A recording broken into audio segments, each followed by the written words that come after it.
Hello, and welcome back to Forgotten Ties. Every family has its secrets, little white lies we tell to protect each other, or maybe to avoid awkward conversations at the dinner table.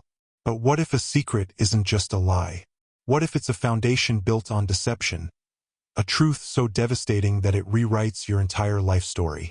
This is a story about a man named Ethan, and a secret that shattered his world. Ethan grew up in a quiet, idyllic neighborhood in upstate New York, a place where everyone knew their neighbors, and the biggest drama was usually a misplaced lawn gnome. He was raised by his father, Robert, a kind but stoic man, and his mother, Sarah, a woman with a gentle smile and a quiet strength. But there was another figure in his life, one who was just as much a part of his childhood as his parents. His Aunt Eleanor. Eleanor was a force of nature, a whirlwind of vibrant energy, with a laugh that could fill a room and a spirit that defied her age. She was his mother's older sister, a successful artist living in a converted barn just a few towns over. Ethan adored her. She was the one who taught him how to paint with watercolors, how to find constellations in the night sky, and how to believe in the impossible. While his mother, Sarah, was gentle and reserved, Eleanor was bold and adventurous. She was the one who would show up unannounced with a car full of junk food and tickets to a rock concert, whisking him away from the suburban monotony for a day of pure, unadulterated fun. Their bond was special, a connection that went beyond the typical aunt-nephew relationship. There was an unspoken understanding between them, a sense of familiarity that felt deeper than blood. But as Ethan grew older, a subtle unease began to creep in. It started with small things. A fleeting glance between his mother and his aunt that seemed to hold a world of unspoken pain. A hushed conversation that would abruptly stop when he walked into the room. A strange sadness in his father's eyes whenever Eleanor's name came up. He brushed it off as family dynamics, the complex tapestry of relationships that he didn't fully understand. But the feeling persisted, a nagging itch he couldn't scratch. The first major crack in the facade appeared on his 18th birthday. Ethan, now a young man preparing to leave for college, was celebrating with a quiet dinner at his parents' house. Eleanor was there, of course, her presence a beacon of light in the small, intimate gathering. As they were toasting his future, she raised her glass, her eyes glistening. "To my boy," she said, her voice thick with emotion. "You have no idea how much I've waited for this moment." Her words were simple, yet they struck a chord of confusion in Ethan's heart. It wasn't what she said, but how she said it. The raw, unfiltered intensity of her love. A love that felt almost maternal. It was a fleeting thought, a whisper of a possibility that he immediately dismissed. Eleanor was just emotional. They were close, after all. But the seed of doubt had been planted. Over the next few years, while he was away at college, the questions began to multiply. He noticed that his mother, Sarah, seemed to cling to him with a quiet desperation whenever he came home for a visit. It was as if she was afraid he would disappear, a fear that felt disproportionate to the situation. At the same time, his father, Robert, became more withdrawn, his laughter less frequent. And Eleanor, his beloved aunt, seemed to be holding a sorrow that she couldn't express, a deep, abiding grief that he couldn't place. One summer, during his break, he was helping his father clean out the attic. It was a dusty, forgotten space filled with relics of their past. Old board games, faded photographs, and boxes of long-lost memories. Tucked away in a forgotten corner, behind a stack of old yearbooks, he found a small, wooden box. It wasn't locked, and the moment he opened it, a part of his world began to crumble. Inside, there were letters carefully tied with a faded ribbon. They were addressed to Sarah, from a woman named Rebecca, a name he didn't recognize. The letters were filled with a frantic, desperate tone, talking about a secret, a child, and the promise she had made. They spoke of a life lived in fear, of a terrible choice she was forced to make, and of a love she had to give away. As he read through the letters, a cold dread began to seep into his bones. The handwriting wasn't his mother's. It was a delicate, flowing script that looked familiar. With a sudden jolt, he realized where he had seen it before. It was the same handwriting on the cards and gifts his Aunt Eleanor had given him over the years. His heart pounded in his chest, a frantic drum against his ribs. The names, the dates, the raw emotion. It all started to align with a horrifying new reality. The woman who wrote these letters wasn't a stranger. She was Eleanor, and the secret she spoke of, it was him. The first part of the story ends here, with Ethan standing in the dusty attic, the letters trembling in his hand. The truth is starting to emerge, not as a gentle revelation, but as a violent, shattering force. The woman he knew as his aunt, the one who taught him to dream, was the one who had made the ultimate sacrifice. But why? What dark and desperate circumstances forced her to give away her own son? The answers lie buried deeper, in a past that has been carefully concealed for decades. The stage is set for a confrontation that will change everything. The letters felt heavy in Ethan's hands, not just from the weight of the paper, but from the immense burden of the truth they carried. He didn't dare confront his parents immediately. He couldn't. The shock was too profound, the implications too vast. Instead, he took the box, hid it in his room, and spent the next few days in a state of numb disbelief. He reread the letters over and over, searching for a different interpretation, a flaw in his logic, anything to prove that his world wasn't falling apart. But the words were clear. The love, the regret, the pain. It all pointed to one inescapable fact. The woman he called Aunt Eleanor was his biological mother. The letters told a story of a young woman named Rebecca, which was Eleanor's middle name, who fell in love with a man her parents disapproved of, a man named David. He was a musician, a free spirit, and a man his family saw as a dead end. When Eleanor became pregnant with Ethan, her family, particularly her conservative and domineering father, was furious. They saw it as a stain on their reputation, a betrayal of everything they stood for. In their eyes, Eleanor had a choice: give up the baby or be disowned. But a third option was presented, a desperate compromise born out of love and fear. Her older sister, Sarah, and her husband, Robert, had been trying to have a child for years with no success. They were heartbroken, their marriage strained by the quiet ache of unfulfilled parenthood. The arrangement was a secret, a pact forged in desperation. Eleanor would give birth to the child, and Sarah and Robert would raise him as their own. To the outside world, Eleanor was simply the doting aunt. The letters revealed the agonizing details of this decision. Eleanor's fear of losing her son, the quiet tears she cried in the middle of the night, the constant battle between her maternal instincts and the promise she had made. She wrote about watching Ethan take his first steps, a moment she couldn't celebrate as a mother, and the silent torment of pretending to be just a relative. The letters were a raw, unfiltered chronicle of a life lived in the shadows, a constant performance of a role she never wanted. Ethan's perspective on his life shifted dramatically. Every memory, every detail was now seen through a new lens. The times his mother, Sarah, would hold him a little too tightly, her eyes filled with a mixture of love and a quiet, almost apologetic sadness. The moments his aunt, Eleanor, would show up unannounced with a spontaneous adventure, a desperate attempt to create memories with the son she couldn't openly claim. The strained silence in the house, the unspoken tension, it was all a symptom of this monumental secret. He realized now that the loving, gentle woman he called mother was not his biological parent, but a person who had made an incredibly difficult choice out of her own deep love for her sister and her desperate longing for a child. And the woman he called aunt, the wild, free-spirited artist, was the one who had carried him, who had given birth to him, and who had lived a lifetime of quiet sacrifice for him. The more he understood, the more the anger started to simmer. It wasn't directed at his parents or at Eleanor. It was a rage born of a lifetime of deception. Why was he not told? Why was he denied the chance to know the truth, to understand the complex web of relationships that defined his existence? The anger was a desperate search for control in a world that had suddenly become unrecognizable.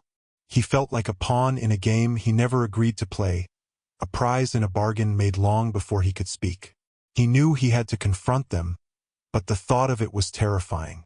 How do you ask the people you've called mom and dad your entire life if they've been living a lie? How do you look at the woman you've called aunt and tell her you know her deepest secret? The weight of the impending conversation was crushing. He spent days rehearsing the words in his head, but they all felt inadequate, weak in the face of such a colossal truth. Finally, he chose a day when his father was at work and his mother, Sarah, was sitting on the porch, a cup of tea in her hands. The sun was setting, casting a warm, orange glow on the suburban street. It was a peaceful scene, a stark contrast to the storm brewing inside him. He sat down across from her, his heart pounding. He didn't beat around the bush. He took a deep breath and, with a shaky voice, he said, "I found the letters. The ones from Eleanor, the ones about me." The teacup rattled in Sarah's hand. The color drained from her face, leaving her pale and ghostly. For a long moment, she just stared at him, her eyes wide with a mixture of fear and sorrow. The peaceful evening was shattered, replaced by an unbearable silence. The truth was no longer just a secret. It was a living, breathing thing between them, a chasm that had finally cracked open. He had taken the first step into a world of pain and revelation, and there was no turning back. The silence stretched on, a heavy, suffocating blanket of unspoken pain.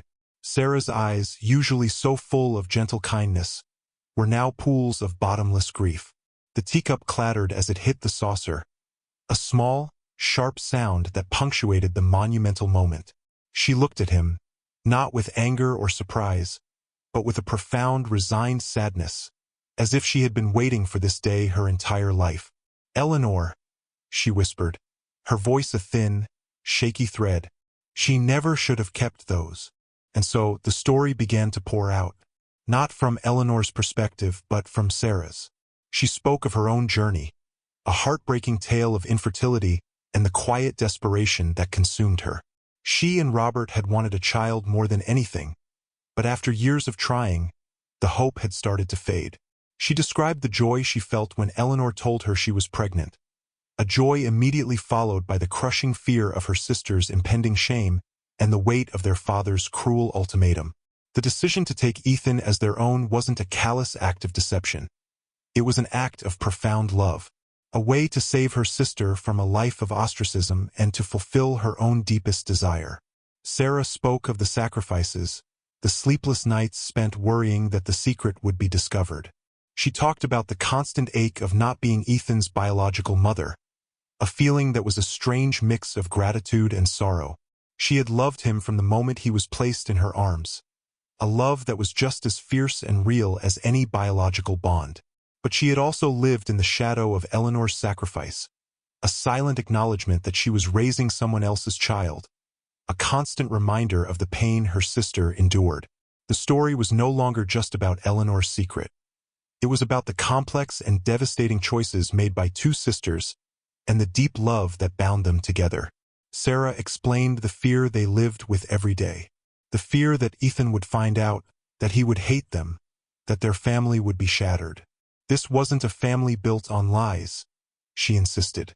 It was a family built on a complicated, painful truth, hidden away to protect everyone involved. But the protection came at a cost.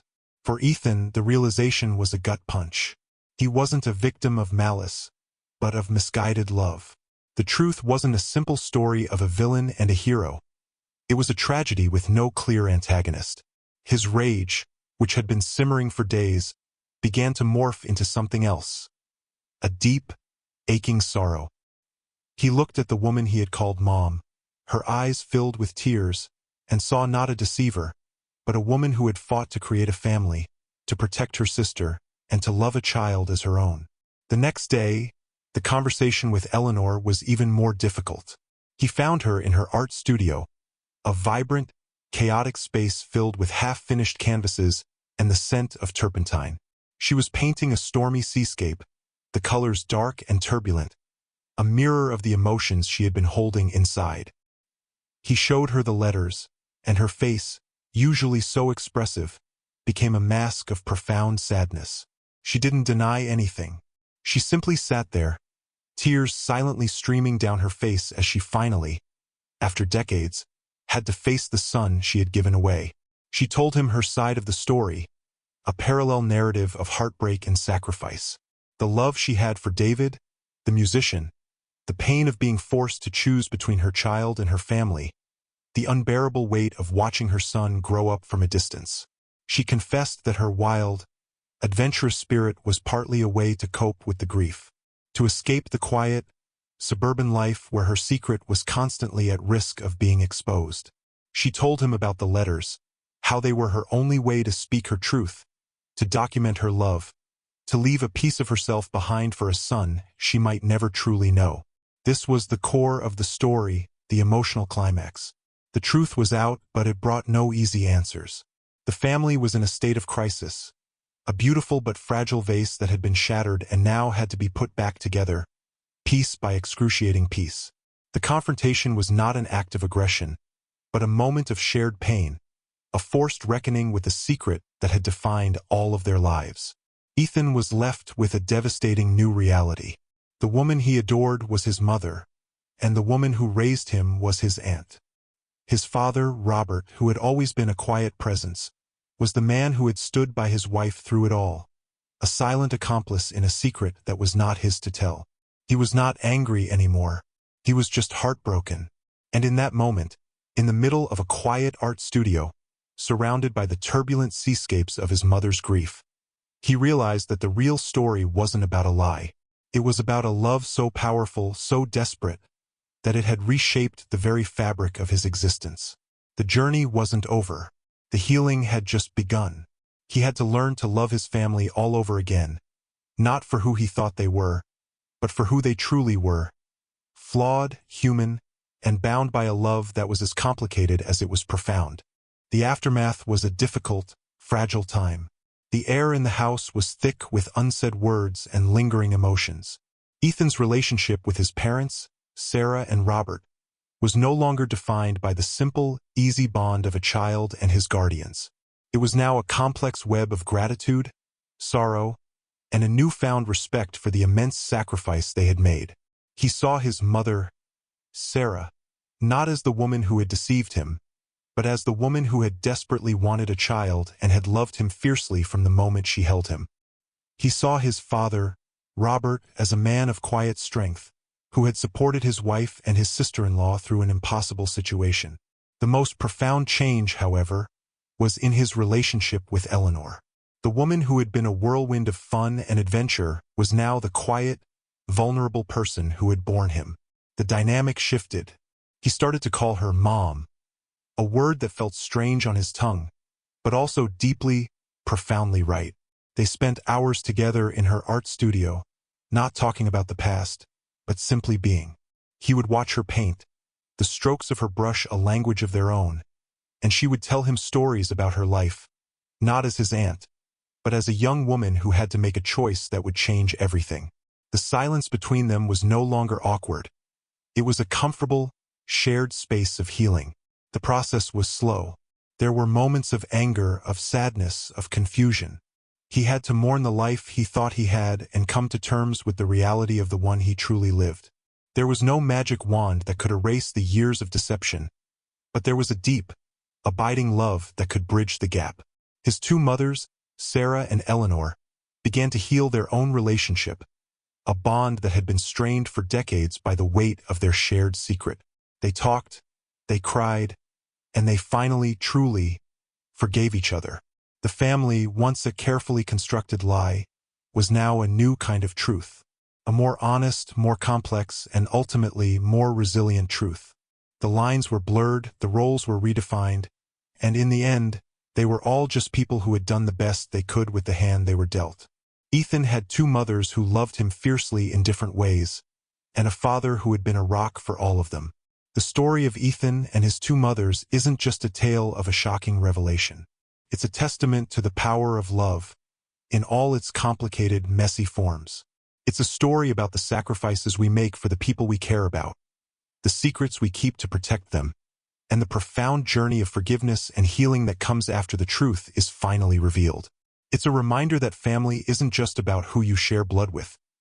It's about who you share your life with, who you choose to love, and who chooses to love you back, no matter what.